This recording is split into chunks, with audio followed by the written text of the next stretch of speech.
Welcome to Man Does Tech, where I solve the problems you didn't even know you had. You start by confirming software is current and your phone is unlocked so nothing interrupts capture. Open camera and choose photo mode. You need live enabled to record motion. Once done, look for the concentric rings live icon at the top. Tap to toggle live on or off. Make sure live shows yellow when active so you know the camera will record a short moving clip with every shot. You frame your subject and reduce movement. Live captures 5 seconds before and after the shutter, so timing matters. Tap to set focus and exposure. Hold to lock AE/AF to prevent shifts. Use the on-screen shutter or press a volume button for a more stable press. Once done, review the photo in Photos.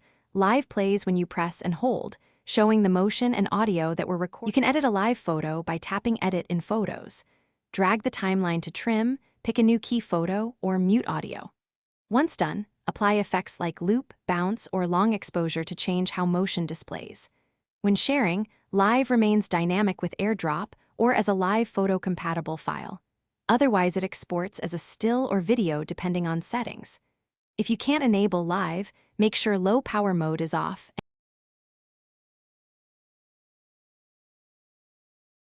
Thanks for watching. If you found this helpful, don't forget to like and subscribe.